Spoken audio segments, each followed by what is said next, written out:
A paz do Senhor, Deus abençoe os irmãos. Hoje é um dia muito especial, hoje é dia das mães. Nós estávamos aqui pensando sobre essa grande alegria que Deus tem para hoje. Nós temos um dia especial em Cristo Jesus. Quero cumprimentar todas as mães, que Deus vos abençoe, que Deus vos dê um dia maravilhoso. A lição de número 5 foi de domingo passado, que não teve como ministrar esta aula, mas nós vamos falar um pouco sobre ela hoje aqui e você nos acompanha aí, tá bom? A lição de número 5 lá de Carta dos Efésios fala: libertos do pecado para uma nova vida em Cristo Jesus. Nós temos nosso textuário que está lá em Efésios 2, 4 e 5. Mas Deus, que é riquíssimo em misericórdia, pelo seu muito amor, com que nos amou, estando nós ainda mortos em nossas ofensas, nos vivificou juntamente com Cristo. Por meio da maravilhosa graça, na verdade prática, nós temos, através da sua maravilhosa graça divina, fomos libertos do pecado. Graça, pecado, depois perdoados, depois salvos salvos da condenação e recebemos o direito à vida eterna. Tudo isso para você, para nós. Hoje é um dia maravilhoso para você caminhar comigo aqui e nós aprendemos um pouco acerca da palavra de Deus. Só um minutinho aqui que esse celular aqui agora deu um pequeno problema de junta. Obrigado, Jesus, por tudo. Muito obrigado, Senhor. Tudo concorre para o bem daqueles que amam a Deus, né? Primeira coisa, nós vamos falar sobre graça. A graça, charis. O uso bíblico do termo graça, a palavra graça, não é sempre usada no mesmo sentido na Escritura, mas ela tem uma variedade de significados. No Antigo Testamento, temos a palavra shem, que é um adjetivo de shanum. A partir da raiz shanam, o substantivo pode denotar graça ou beleza. Lá no livro de Provérbios, capítulo 31, versículo 30, nós vamos estar lendo aqui. Olha, me acompanhe em sua Bíblia, por gentileza. Provérbios 31, 30.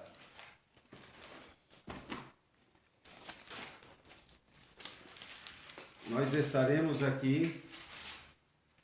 31 diz assim: a formosura, aqui que entra aqui, ou seja, a beleza. Agora, é uma ilusão, e a beleza, que é o shanum. Mais ainda, a maioria geralmente significa favor ou bondade. Eu gostaria que você prestasse bastante atenção. Na maioria das passagens, no entanto, em que a palavra charis, graça, charis é a palavra grega, é usada no Novo Testamento, significa o funcionamento imerecido de Deus no coração do adentrando ao coração do homem, afetando por meio da atuação do Espírito Santo de Deus. Deus está a trabalhar em mim e em você também. Eu gostaria que você nos acompanhasse com atenção. Com atenção.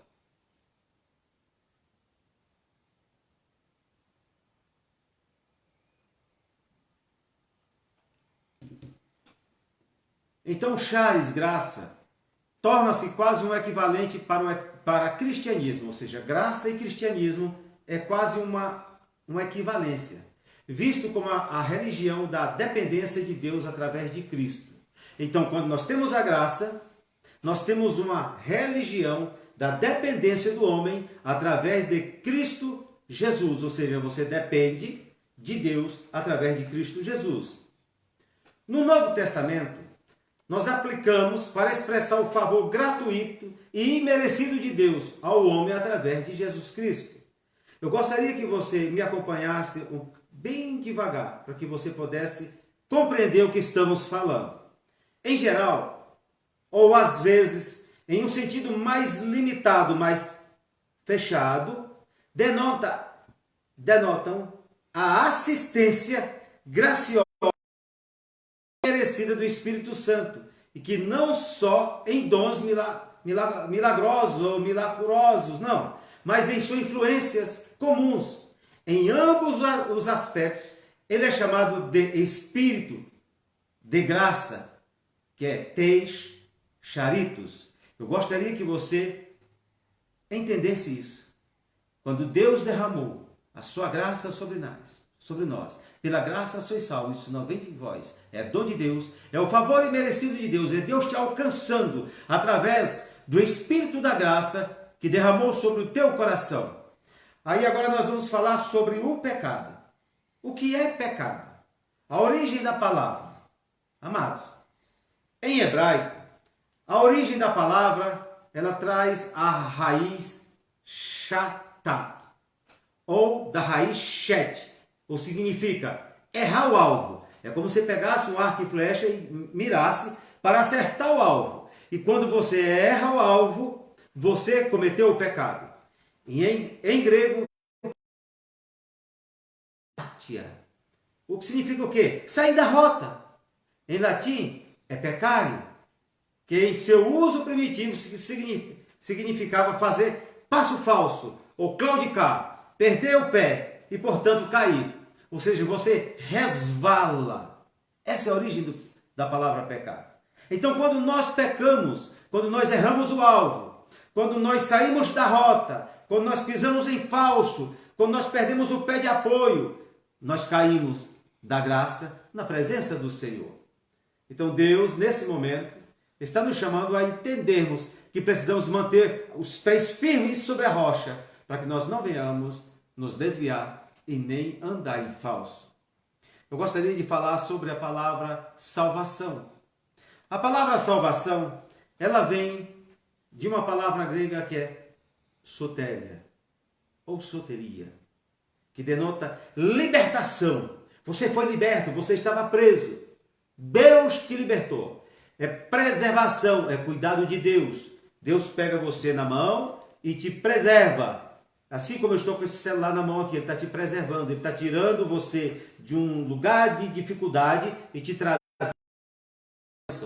Significa também salvação.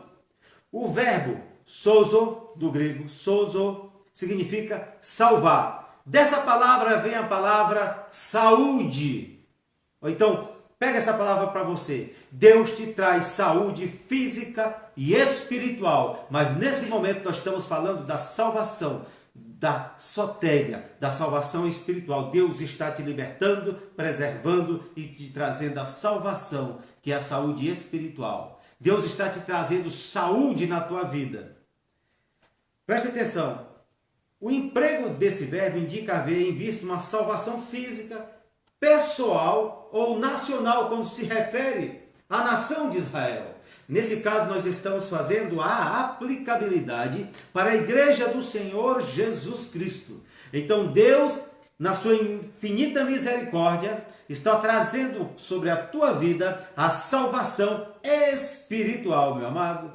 Pega isso, guarda no coração, se alegra e canta o hino da vitória, porque você foi perdoado. A palavra perdoado, ela é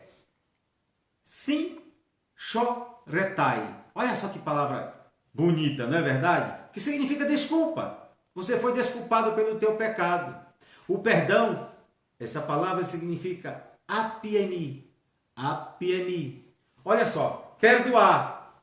Agora Deus está fazendo o quê? Ele está trazendo a charizomai, palavra grega que significa ser gracioso. Deus está trazendo a graça sobre a tua vida. Deus é gracioso para conosco. Deus está trazendo o perdão sobre a tua vida. As mãos de Deus estão sobre as nossas vidas, nos perdoando. Lembra das mãos de Cristo na cruz do Calvário, furada de um lado e do outro, pregada no madeiro? Assim as mãos de Cristo estão sobre a sua igreja, vertendo o seu sangue sobre a igreja, nos perdoando de todo o pecado. Isso, meu amado, Jesus perdoou o meu e o seu pecado em Cristo Jesus. Palavra agora, nós vamos para o vocábulo vida eterna. Esse vocábulo é muito interessante. O Antigo Testamento salvação. Eu gostaria que você prestasse atenção. E o Novo Testamento, olha só, é o caminho da salvação. O Antigo Testamento é o caminho para a salvação. Ele indica. Mas o Novo Testamento é o caminho da salvação. É a nova aliança feita no meu sangue, como diz Jesus Cristo naquele dia que estava com seus discípulos na Páscoa, e ele partiu o pão e disse. Lembra? Então, beleza. É de grande riqueza o termo vida eterna no Novo Testamento. Eu gostaria que você prestasse atenção. Pois se trata da expressão em grego que é zoe aionios. Zoe aionios. A palavra vida, para você que estudou e fez biologia, no grego, por exemplo, eu tenho bios. Ou seja, eu tenho vida. O cachorro, ele tem vida. É por isso que é biologia, estudo da vida. Mas quando Deus está da vida eterna, a palavra é zoe. Zoe, vida. É diferente. Prestem atenção. Zoe é a vida de Deus. Zoe aionios é uma qualidade de vida com valores sobrenaturais. É a vida eterna que só Deus tem. Eu tenho vida. Mas eu não tenho vida em mim mesmo. Só Cristo tem a vida para nos dar a vida eterna. Só Ele pode nos dar a vida eterna. Eu queria que você prestasse atenção em algo que nós estaremos falando aqui agora sobre a vida eterna. Deus no trabalho do crente, ou seja, isto é, como o Senhor manifesta a sua vida autoexistente, como Ele ministra a mim e a tua vida, como na sua morada, olha só, sem pecado, a vida eterna opera simultaneamente, fora do tempo, ou seja, extra tempo, porque nos céus, e dentro do tempo e além do tempo. Pastor Enei, o que significa? Ou seja, o que dá ao tempo o seu significado eterno para o crente através da fé, mas também independente do tempo. Independe do tempo. Por quê? Ou seja, a pessoa que vai nascer daqui 50 anos, se Cristo não voltar, no dia que ele ouvir a mensagem do Evangelho, alguém ministrando ao seu coração, e ele levantar suas mãos e dizer, eu creio que Jesus Cristo é o meu Senhor e Salvador. Naquele momento ele faz confissão de fé, ele aceita a Cristo e ele tem a vida eterna em sua vida. Ou seja, está fora do tempo, porque esse tempo eu já não estarei mais nem aqui. Mas no tempo futuro ele continua operando nas pessoas que se achegarão a ele. Essa é uma palavra viva e eficaz que transforma vidas. Deus abençoe os irmãos. A nossa leitura bíblica em classe, vocês já devem ter lido, está lá no livro de Efésios, capítulo 2, versículo 1 ao versículo 10. Com certeza vocês já leram. Deus é maravilhoso. Deus é maravilhoso. Eu gostaria agora, nós não vamos ler a leitura bíblica.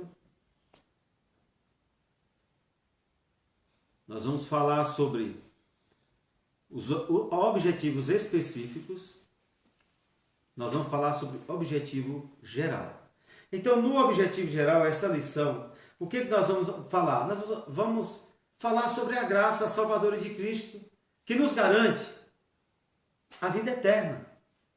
Esse é o objetivo geral dessa lição. Então Deus está tocando no seu coração dizendo o seguinte, eu tenho a graça que vai te trazer, salvadora, que vai te trazer a vida eterna. Basta você crer, aceitar, viver em obediência à minha palavra. Nos objetivos específicos, nós temos 3 objetivos específicos. Primeiro, preste bem atenção, refletir sobre a nossa natureza pecaminosa. Segundo, explicar que fomos vivificados pela graça de Deus. Terceiro, preste bem atenção, o terceiro é informar que nossa salvação vem de Deus. Ela vem de Deus. Ela não vem do homem. Ela não vem de mim mesmo. Ela não vem de Samuel Samek, não vem de Eni Oliveira, que está presente aqui. Ela vem do nosso Deus, que nos salvou, que nos chamou. Então, meus amados, coloque isso no seu coração. Deus tem essa palavra maravilhosa. O ponto central desta lição é a graça salvadora de Cristo nos garante a vida eterna. Nunca esqueça isso. Graça salvadora. Nós já falamos antes sobre boas obras. Você vive e faz as boas obras na tua vida cristã, não para ser salvo, mas porque você já é salvo. Você lembra quando eu fiz com o meu braço desta maneira? Eu falei, isso aqui é as boas obras que Deus preparou para nós, para que nós andássemos nelas. E aqui está você.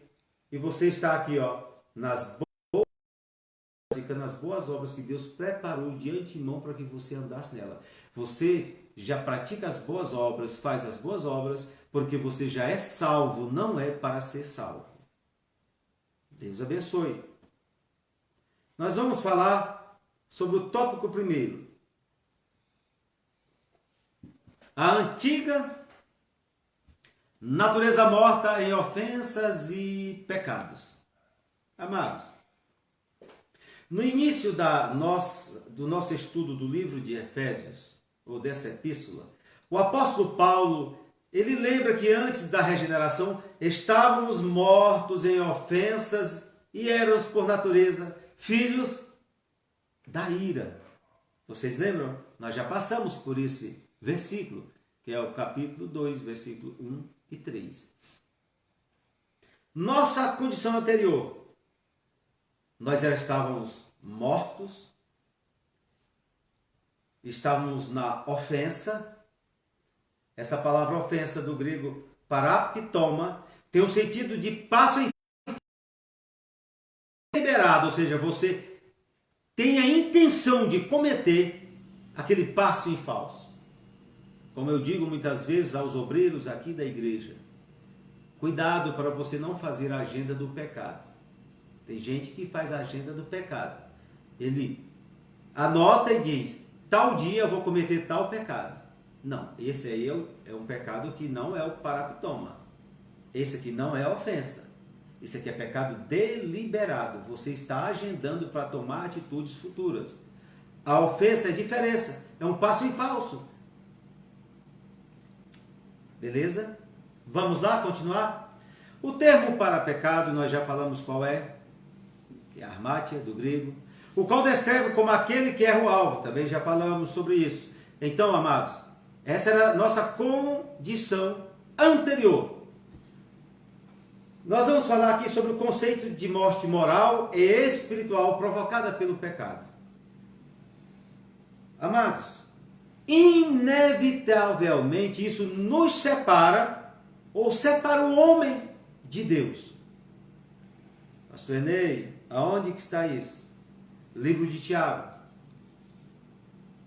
Mas antes nós vamos ler o livro de Isaías, capítulo de número 59, versículo de número 2, que diz desta forma: pois são os pecados de vocês que os separam do seu Deus. São as suas maldades que fazem com que ele se esconda de vocês e não atenda às suas orações. Ou seja, Deus, quando você peca, você automaticamente se separa de Deus por causa dos vossos pecados. Então vamos evitar. Lá no livro de Tiago, capítulo 1, versículo de número 15. Olha só o que diz. Então esses desejos fazem com que o pecado nasça, e o pecado, quando já está maduro, produz a morte. Essa morte aqui está falando de separação de Deus. Não está falando de morte física. Então nós pegamos o Isaías 59, 2, que fala que o pecado faz separação nossa de Deus. E aqui está falando que esse pecado, quando já está pronto, preparado, quando ele nasce, que ele é concebido, ele dá luz à morte. Ou seja, morte. Morte espiritual, separação de Deus. Tal qual um corpo inerte, a natureza pecaminosa impede o homem de ouvir a voz de Deus e obedecer. Quem assim vive está morto enquanto vive. Então, hoje eu queria te chamar a atenção. Vamos evitar deliberadamente tomarmos atitudes para estarmos pecando diante do Senhor.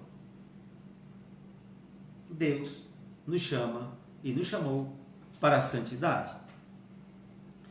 Amados, sobre nossas ofensas e pecados, a má conduta que em outro tempo nós andávamos referente a nossas atitudes, nossa maneira vã que nós adotávamos na vida passada, nós temos que compreender que nós precisamos tomar atitudes corretas.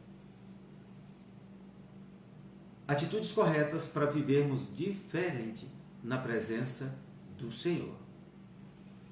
Deus está te chamando para você não andar segundo o curso deste mundo. A imoralidade, o furto, a mentira, tudo isso te afasta de Deus. Olha, o mundo que nós estamos vivendo está relativizando.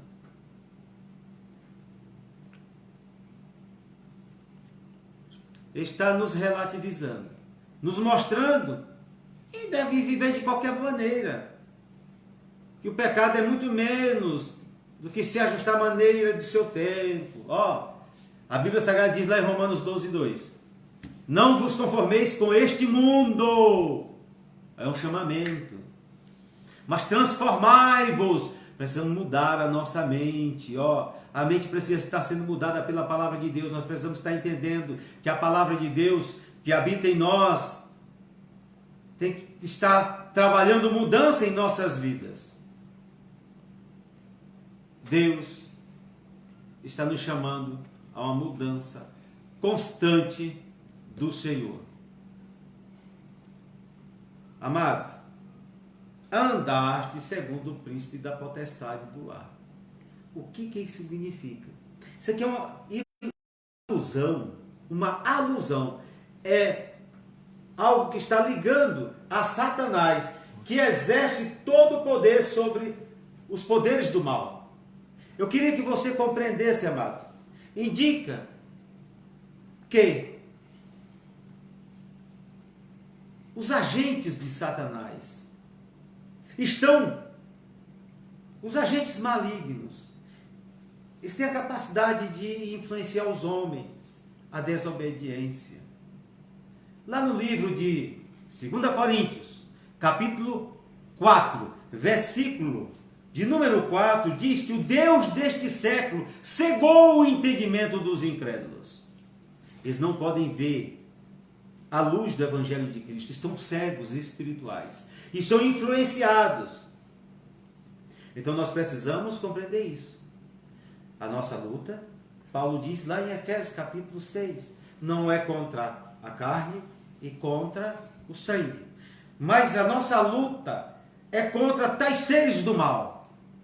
Então nós temos que nos preparar, vestir toda a armadura de Deus, para que possamos estar firmes no dia mau. Meu amado, meu irmão, minha irmã, precisamos estar nos alimentando da palavra do Senhor. Deus não se mostra apenas misericordioso, mas abundante em misericórdia. Esses dias para trás estávamos conversando com o evangelista Júnior, pastor Júnior, um homem, um ganhador de almas. E ele disse para mim: pastor Enei, nós somos alcançados por uma misericórdia que não tem limite. Nós vamos ser salvos e seremos salvos e estamos salvos pela grande misericórdia de Deus. É Deus aplicando o seu coração às miserabilidades humanas. É Deus nos amando, mesmo Ele sabendo que nós estávamos sujos e imundos nos nossos delitos e pecados. Ele meteu a mão lá na miséria e nos tirou de lá. Pegou assim, nos lavou, nos limpou, nos purificou e disse: este é o caminho, andai nele. Este é o caminho da santidade, na qual o imundo não passará por ele. É por isso que eu e a vida. Então é misericórdia de Deus.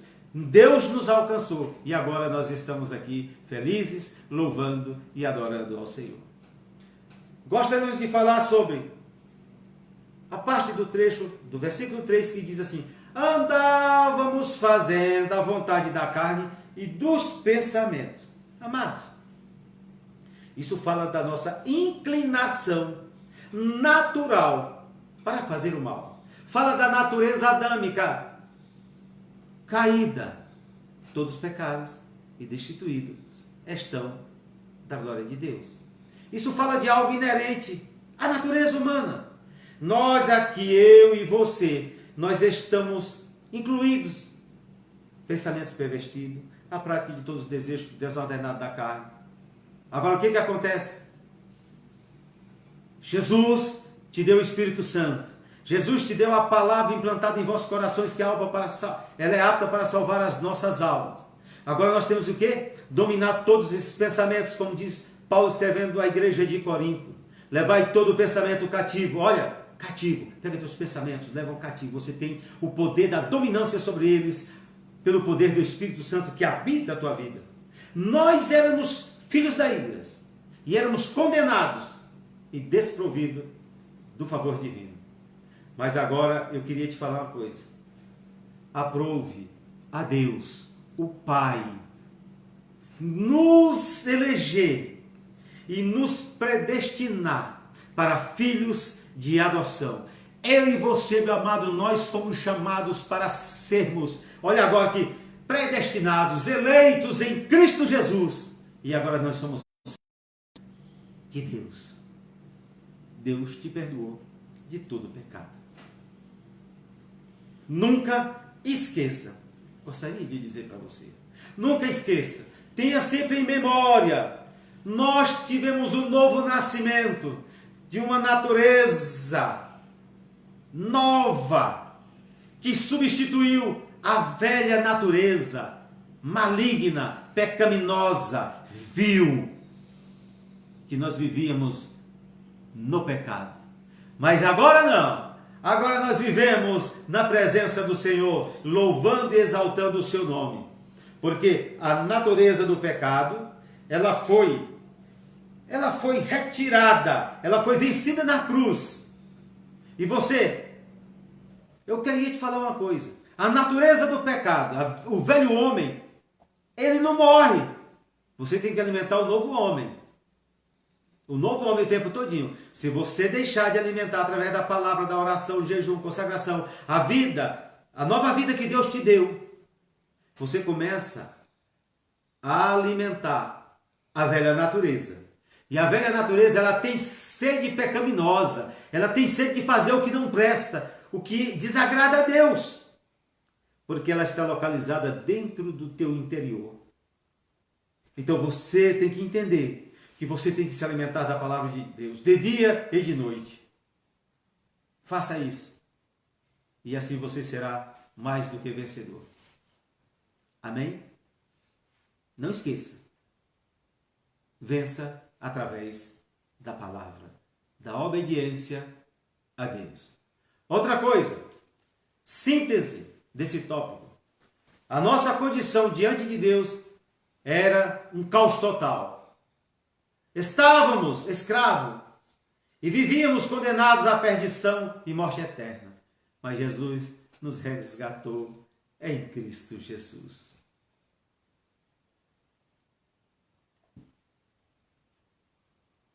Preste atenção. No tópico de número 2, nós vamos falar vivificados pela graça. Pastor Ney, o que significa ser vivificado? Quero dizer para você que Deus, na sua imensa misericórdia, olha só, Ele olhou para nós, falei agora há pouco, nós lá no chiqueiro da imundícia do pecado, Ele olhou e diz assim: vocês estão aí mortos. Eu vou enviar o meu servo para pregar para vocês. Alguém chegou e falou. E você ouviu. Por quê? Porque Deus te amou imensamente. E por isso, quando você ouviu aquela mensagem, o Espírito Santo te convenceu do pecado, da justiça e do juízo. Aí o que aconteceu? Você foi vivificado. Você teve uma nova vida, porque você estava morto espiritualmente. E aí Deus te alcançou pelo Evangelho de Jesus Cristo. E hoje nós estamos aqui louvando a Deus, exaltamos a Deus e agradecemos a Deus, porque Ele nos salvou da nossa miséria. Amados, alcançados pela misericórdia e pelo amor divino, Ele é riquíssimo em misericórdia. A sua compaixão é grande.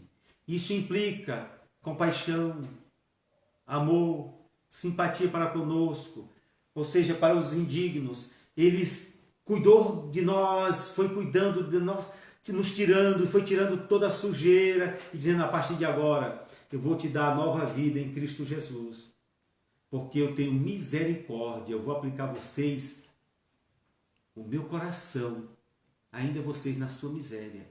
Isso é amor divino, é o amor ágape, é o amor que o homem não consegue entender. O Espírito Santo de Deus. Então, meu amado, eu queria que você nunca esquecesse: Deus não se mostra apenas misericordioso, mas abundante em misericórdia. As mãos de Deus, está estendida para nos abençoar. E essa maravilhosa e riquíssima, esplendorosa misericórdia procede do seu muito amor com que nos amou, do seu muito amor com que nos amou. Olha, amados, se você abrir a Bíblia Sagrada, no textuário da Bíblia Sagrada, que é João 3,16, diz desta maneira. Poderia citar, mas vou ler para o irmão. Preste atenção. Deus, olha só. Porque Deus amou o mundo, que deu o seu único Filho, para que todo aquele que nele crê não morra, mas tenha a vida eterna. Você está entendendo? Deus te amou, Deus te resgatou. E quando nós andamos segundo a palavra de Deus, nós amamos esta palavra e vivemos esta palavra. Primeira Epístola de João, capítulo 4, versículo de número 9, diz assim: foi assim que Deus mostrou o seu amor para nós. Ele mandou o seu Filho único ao mundo para que pudéssemos ter vida por meio dele, vida eterna. Ele nos amou nós ainda em nossos delitos e pecados. Quando eu olho para isso, eu vejo, sabe o quê? A graça de Deus, o amor de Deus sobre nós. Deus nos ama de forma maravilhosa. Amados, nós somos vivificados por sua graça, já falamos sobre isso. Significa que nós não éramos merecedores de forma alguma desse amor, mas que mesmo assim Deus nos vivificou juntamente com Cristo. Essa frase quer dizer que nascemos de novo. Lembra lá de João 3,3? Isso mesmo, quando ele está conversando com Nicodemos. Olha só o que ele fala para Nicodemos. Preste bem atenção, acompanhe. E Jesus respondeu: eu afirmo ao Senhor que isto é verdade, e ninguém pode ver o reino de Deus se não nascer de novo. Jesus conversando com Nicodemos. Deus está nos avisando, precisamos nascer de novo. Não estamos mais mortos, pois Cristo nos deu vida outra vez. Nós fomos vivificados sem nenhum mérito. Você e eu não tínhamos mérito algum, mas Ele nos salvou. Ele nos amou com a sua misericórdia total. Nós ouvimos a mensagem, aceitamos a mensagem e falamos: queremos, Pai, receber essa palavra em nosso coração. Nós cremos que Tu és o Cristo, o Filho do Deus vivo. E assim fazendo, nós recebemos Ele como Senhor e Salvador de nossas vidas. Deus abençoe os irmãos. Mais uma coisa interessante, amado. Nós fomos exaltados pela sua graça. Amados, a Bíblia Sagrada diz, no versículo de número 6, aí de Efésios, capítulo 2, versículo de número 6. Por estarmos unidos com Cristo, Deus nos ressuscitou com Ele para reinarmos com Ele no mundo celestial.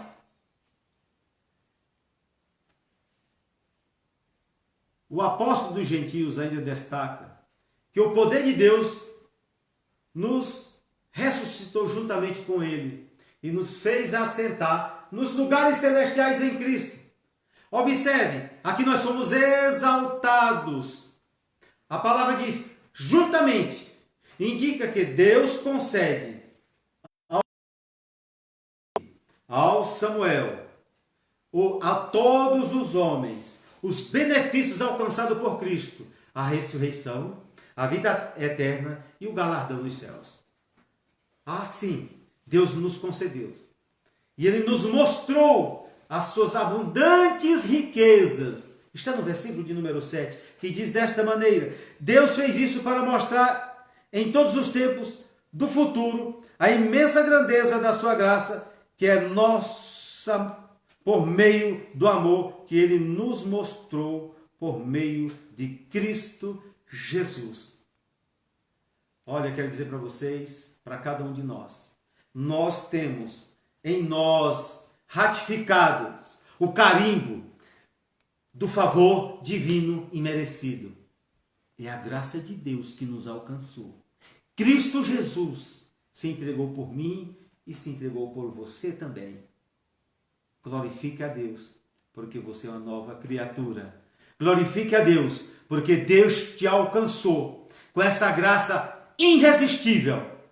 O Espírito Santo é que te convenceu. E contra o Espírito Santo não existe argumento. Quando ele convence o homem do pecado e da justiça e do juízo, o homem não tem argumento algum para negar essa graça irresistível que trabalha em seu coração. Você está me entendendo? Deus trabalhou no teu espírito, na tua alma e no teu coração.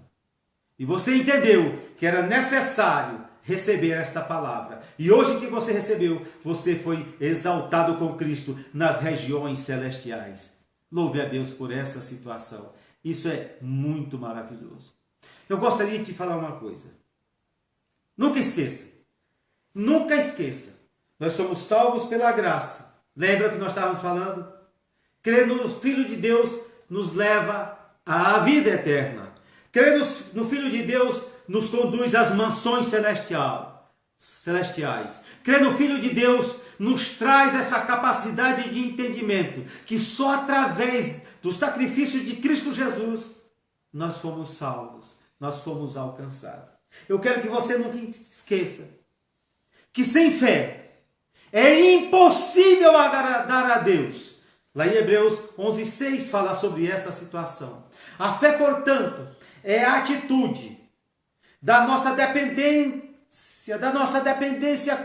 e da nossa confiante e obediente vontade de estarmos fiéis a Deus. Isso você tem que ter no seu coração. Essa fé caracteriza todo filho de Deus fiel. É o nosso sangue espiritual. Eu gostaria de ler com vocês Gálatas, capítulo 2, versículo de número 20. Preste bem atenção, porque 20. Preste atenção. Assim, já não sou eu quem vive, mas Cristo é quem vive em mim. E esta vida que vivo agora, eu a vivo pela fé no Filho de Deus, que me amou e se deu a si mesmo por mim. É nesse momento que você tem esse novo sangue espiritual, que é a fé. Ele é o autor e consumador da nossa fé. E sem fé é impossível agradar a Deus. Nunca esqueça disso, não. Se aposse, creia, aceite, receba de Deus esse entendimento pelo poder do Espírito Santo de Deus que habita a tua vida, porque tu é templo do Espírito Santo de Deus.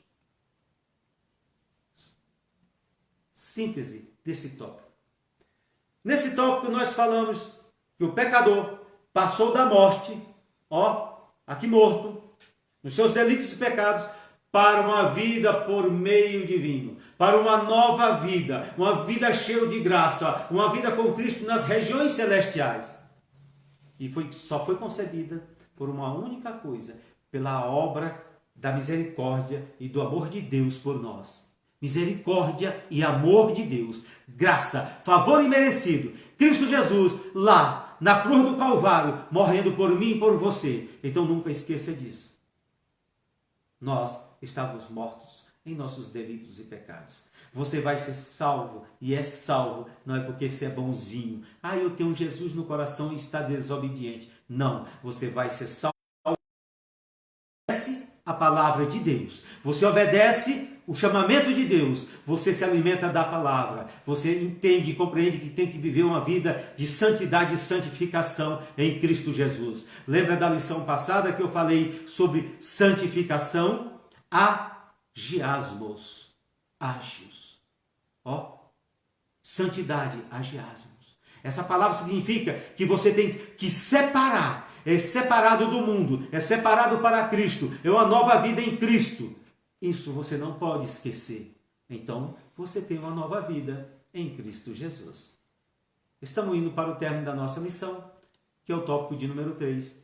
Que a salvação, ela não vem das obras, de forma alguma.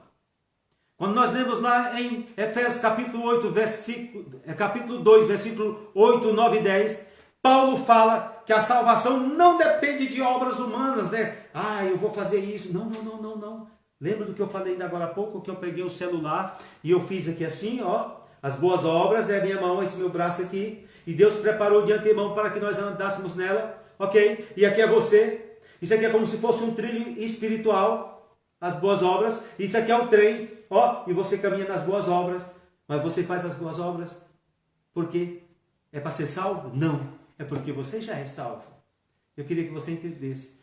Porém, uma vez salvo, o crente deve praticar as boas obras. Porém, uma vez salvo, o crente tem que andar naquele trilho espiritual de praticar as boas obras. Amar. Você tem que amar o seu próximo. Tem cristão que está dentro da igreja e diz: eu não vou com a cara daquele irmão. Claro que você não vai com a cara daquele irmão. É impossível. Realmente eu concordo com você. Você não vai com a cara daquele irmão, você não vai com a cara daquela irmã. Sabe por quê? Porque Deus já deu a tua cara para tu andar com ela. Você não precisa ir com a cara dela mesmo, não, e nem com a cara dele. Então você tem que perdoar. E ainda tem mais uma coisa: se tu não perdoar, Papai Celestial não perdoará a você. O segredo é tão grande que, primeira coisa, se ele te fez mal, peça perdão para ele. Porque se você ficou chateado com aquele irmão, e tu não perdoar, é tu que vai para o inferno. Ele te fez o mal e tu não perdoou, tu vai para o inferno. Tu tem que chegar para ele e dizer assim: olha, o que tu falou para mim me machucou. Me perdoa em nome de Jesus. Fazendo isso, sabe o que acontece? Você continua nas boas obras, porque as boas obras você só faz com amor. Amor ágape. A maior obra que você pode fazer é amar as almas, é dar a sua vida pelo seu irmão. E se você diz que não vai com a cara dele, você teria coragem de dar a sua vida pelo seu irmão? Amá-lo, chorar com ele, abraçá-lo, ele ainda lá nos seus delitos e pecados. É fácil pregar na igreja, é fácil pregar para todo mundo cheirando a perfume importado. Agora vá pregar para bêbados, drogados, homens, mendigos, pessoas que estão na sarjeta da vida, pessoas que você vai abraçar ali e orar com ele vai chorar e dizer: não tem jeito mais para mim. Você diz: tem jeito sim, porque eu era igual você. Porque aquele momento que ele está naquele lugar ali, naquela miséria total, preste bem atenção, é a miséria existencial.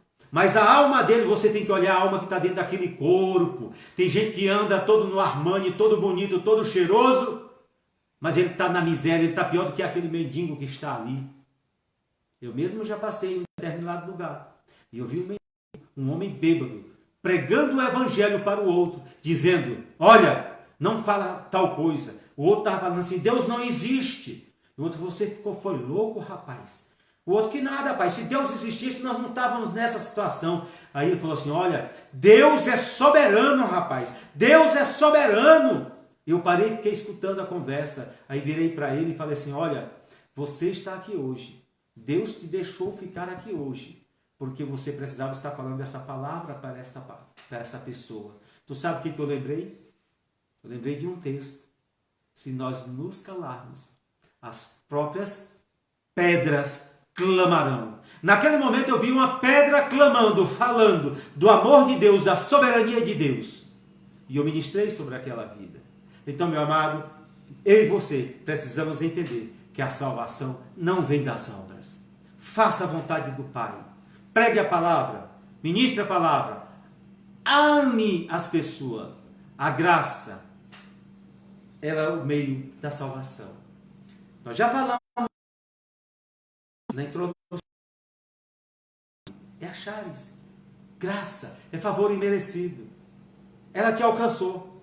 A salvação é o livramento do poder da maldição do pecado. Deus te salvou, Deus te encontrou, Deus ministrou na tua vida. E Ele quer que você ministre a vidas que estão precisando. Faça isso. Ministre com carinho, com amor. Olhe para as pessoas e pense que aquela pessoa pode estar com você no céu. Fale de Deus para aquela pessoa. As pessoas precisam entender que você as ama. Não tem como você ser pregador do Evangelho se você não ama almas. Você precisa amar almas. Ontem, nós saímos num trabalho missionário. E a pessoa falava desta maneira, ele chorando, Senhor, me dá alma, Senhor, o evangelista. Me dá alma, Senhor. Senhor, eu não quero nada, eu só quero almas, me dê almas. Chorando e as lágrimas descendo. E eu observando, ele de bermuda, um chapéu da Oakley na cabeça, de camiseta, com tênis no pé. Pastor Ney, um evangelista desse jeito. É, irmão. E ao final do trabalho, sabe quantas almas Deus resgatou naquele dia de ontem? 6 almas resgatadas. 6 almas alcançadas pelo poder de Deus. E não era teologia não, irmão. Não era aquele negócio profundo não, irmão. Era palavra simples. Ó, meu amigo, olha, tem jeito para você. Deus vai transformar a tua vida. Deus transformou a minha. Olha, transformou a vida dele ali, transformou a vida daquele dali. Olha, todos esses pastores aqui eram pecadores igual vocês, mas Jesus transformou a vida deles, então Jesus pode transformar você também. E aquelas pessoas começaram a ouvir aquele evangelho simples, porque o evangelho é simplicidade. Lembra? Eu já falei para vocês, na lição de primeira aqui. Cuidado para que nós não venhamos nos apartar da simplicidade que há em Cristo Jesus. 2 Coríntios capítulo 11, versículo 1 e versículo de número 2. Então, quando nós entendemos isso, nós compreendemos a graça, favor imerecido. Deus te chamou para que você resgate pessoas e leve esses homens a uma restituição de comunhão com Deus, plena com Deus. Porque Deus tem bênçãos concedidas através de Cristo a todos que recebem a palavra da salvação. Deus te deu o ministério da reconciliação. Ministra esta palavra. Fala de Deus em tempo e fora de tempo. 2 Coríntios capítulo 5, versículo de número 19. Diz desta maneira, preste atenção. A nossa mensagem é esta: Deus não leva em conta os pecados dos homens, ou dos seres humanos, e por meio de Cristo Ele está fazendo com que eles sejam seus amigos, e Deus nos mandou entregar a mensagem que fala da maneira como ele fez com que eles se tornem seus amigos. Ou seja, é o ministério da reconciliação. Deus está reconciliando, trazendo os homens para ser amigo dele novamente, filhos dele. E cabe a mim e a você falar esta palavra. Aí tu fala: eu quero muito que a igreja cresça, eu quero mais pessoas na igreja. Deus está falando para mim e para você. Saiamos do nosso comodismo. Ministremos o Evangelho, preguemos o Evangelho. Deus te chamou para ser um ganhador de almas. Ele não te chamou para tu ir para a igreja para ouvir o louvor cantar. Ele não te chamou para te levar para a igreja para tu ouvir a pregação. Mas Ele te chamou para tu ser boca de Deus, para que você possa, através da graça, porque tu foi alcançado pela graça. Então dessa graça, esse meio da salvação, através de você, Cristo vai alcançar muitas pessoas que serão salvas pelo poder de Deus. Você está me entendendo isso? Se você me entende isso, você compreende que Deus te chamou para fazer isso.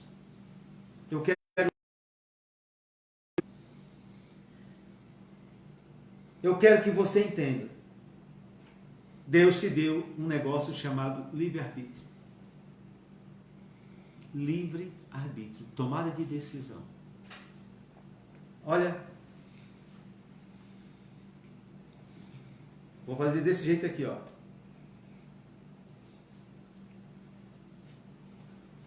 Essa capinha aqui é teu livre-arbítrio, tá vendo? Essa capinha que está na minha mão é teu livre-arbítrio. Essa daqui, ó, soberania de Deus. E essa daqui é as tuas atitudes. É o que tu vai fazer. Tu tem um livre-arbítrio para tomar decisão. Se tu tomares decisões corretas, Deus é soberano com sua justiça para te abençoar, te acumular de bênçãos e cuidar da tua vida. Se tu tomar decisões erradas e não ser boca de Deus na face da terra, eu vou te falar o evangelho. Deus te chamou foi para isso. Deus não te chamou para tu ficar sentadinho, quietinho, calado. Eu estou salvo, agora eu estou salvo. Agora eu sou nova criatura. Não, Deus não te chamou para isso não, rapaz. Deus te chamou foi para tu ganhar almas. E a Bíblia Sagrada diz, em Provérbios capítulo 11, versículo de número 30, se não me falha a memória. E depois dos 15, o negócio é sério. Olha só o que diz a palavra de Deus. Provérbios 11. Muito obrigado, Provérbios, cadê você? Preste bem atenção. Ok. Versículo de número 30.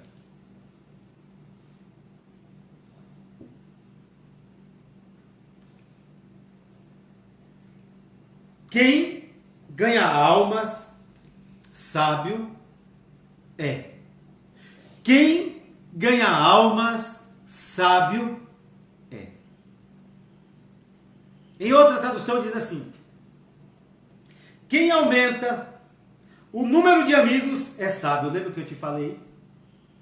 Que Deus está te chamando para trazer os homens a se reconciliar com Deus, para que sejam amigos de Deus e não inimigos de Deus? Você está entendendo o que eu estou te falando? Então, se tu consegue amigos para Deus, que é amigo para você, que serve a Deus também, você está deixando o homem, está deixando a sua inimizade para com Deus, para ser amigo de Deus. Então, você tem que entender isso, compreender isso. Se eu pudesse abrir a sua cabeça e colocava isso lá dentro de você, nunca esqueça disso. Em o nome de Jesus, você precisa ter isso na tua alma. Leve os homens ao conhecimento de Deus, para que eles sejam amigos de Deus. Quem ganha vidas, quem ganha almas, sábio é. Quer ser sábio? Então faça isso. Pregue o Evangelho de Deus. Fale de Deus. O Evangelho de Deus é boas novas, amados. O que é boas novas? Amados, Deus me salvou. Eu não merecia. Eu vivi a vida que vocês viviam. Mas Deus transformou a minha vida. E você foi alcançado por esse Evangelho. E esse Evangelho te alcançou. Quero te falar uma coisa. A tua fé, ela deve ser considerada como a aceitação da obra realizada por Cristo em nosso favor. ela é a resposta à graça de Deus, através da qual recebemos a plena, completa, perfeita salvação de Deus. Deus fala ao seu coração, Deus fala ao meu coração, que nós somos salvos, lavados e remidos em Cristo Jesus. Nunca esqueça esta palavra. Aí você vai poder falar: Cristo em nós, esperança da glória. Entenda isso, meu amado. Glorifique o nome do Senhor. Olha, lembra que eu te falei que não são obras? Eu quero te dizer uma coisa: isso não vem de vós. A salvação não é por obra. Trata da salvação pela graça que provém de Deus. Eu queria que você entendesse isso. Já falei 6 vezes sobre isso. Essas afirmações excluem a possibilidade de alguém ser salvo por esforço pessoal. Não, eu vou ser salvo porque eu sou bonzinho. Esquece isso. Você é salvo pela misericórdia, a graça infinita de Deus sobre a tua vida. Favor imerecido. Fale isso às pessoas. Declare isso às pessoas. Façam ele entender essas coisas. Você fazendo isso, não vem das tuas obras. Por melhor que você faça, não vem das tuas obras. Você já faz as obras, porque tu já aceitou Jesus como teu Senhor e Salvador da tua vida. Você já é uma nova criatura em Cristo Jesus. Fazendo isso, você deixa claro que as obras não são evidência. Na verdade, as obras são evidência da tua salvação e não meios da tua salvação. As obras são evidência, elas estão evidenciando que você já é salvo, mas não, ela corrobora para a tua salvação.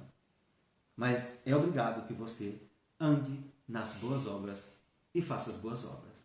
Você está entendendo? Deus te abençoe em Cristo Jesus. Quero te falar uma coisa. Nunca esqueça. Nunca esqueça. Nunca esqueça. Preste bem atenção no que eu vou falar. Numa medida de esforço próprio ou de devoção religiosa, nenhuma medida de esforço próprio ou devoção religiosa pode realizar o que está descrito acima. Você nunca poderá ser salvo porque você é um devoto ou porque você é extremamente esforçado, religiosamente falando. Não. A tua salvação é através da graça, do favor imerecido, da misericórdia de Deus, do sacrifício de Cristo Jesus na cruz do Calvário. Então, meu amado, quero te dizer uma coisa. Deus te amou com amor completo, pleno, e te resgatou das tuas miserabilidades e te fez assentar com Cristo nas regiões celestiais. E com Ele nós encontramos a salvação das nossas almas e podemos dizer Abba Pai, que é um termo que significa papaizinho. Podemos falar que nós somos filhos de Deus e o Espírito Santo nos dá essa certeza absoluta. Então glorifica o nome do Senhor e exalta o nome do Senhor, porque Ele tem bênçãos para a minha e para a tua vida. Eu queria que você é a graça divina por meio da fé. Amados, ela não vem de obras, não são através das obras, mas o resultado de nossa salvação são as obras. Então preste atenção, continue fazendo as boas obras, sabendo que você já aceitou a Jesus como Senhor e Salvador da tua vida. Glorifica o nome do Senhor. Se você tem de que se gloriar, glorie no Senhor. Paulo diz isso para nós. Então, exalte o nome do Senhor e glorifica o nome do Senhor. Eu gostaria de concluir dizendo que antes da nossa regeneração, nós éramos filhos da ira. Você entendeu? Durante esse processo? E condenados à perdição eterna, ou seja, a irmos para o inferno. Mas agora, porque Deus nos amou, um ato de Deus, uma vontade de Deus, vontade dele, só dele, por meio da sua maravilhosa graça, ele nos fez filhos por adoção. Queria dizer para você, nós temos uma gloriosa salvação, que foi concedida para nós, independente da minha e da tua obra, mas da obra salvífica de Cristo Jesus na cruz do Calvário. E a partir de tão grande salvação, passamos a praticar as boas obras, que glorificam ao nosso Pai Celestial. Você está me entendendo? Você pratica as boas obras, porque você já é salvo. Então, meu amado, Deus te abençoe. Deus te dê um dia abençoado. Hoje é dia das mães. Hoje é um dia maravilhoso para você estar em casa com a tua família. Louve a Deus, agradeça a Deus. Cante hinos de louvor a Deus. Seja grato ao Senhor, porque Deus te alcançou. Agora preste atenção, que não seja só isso, mas que você seja a boca de Deus para alcançar vidas. Que tem pessoas que estão precisando alcançar, ser alcançadas por esse evangelho que nós estamos falando aqui. Pessoas que precisam ser libertas do pecado para uma nova vida em Cristo Jesus. E só através de você e de mim, essas pessoas serão libertas do pecado e terão uma nova vida em Cristo Jesus. Deus vos abençoe em Cristo Jesus. Eu agradeço a vocês. Paz do Senhor Jesus seja convosco.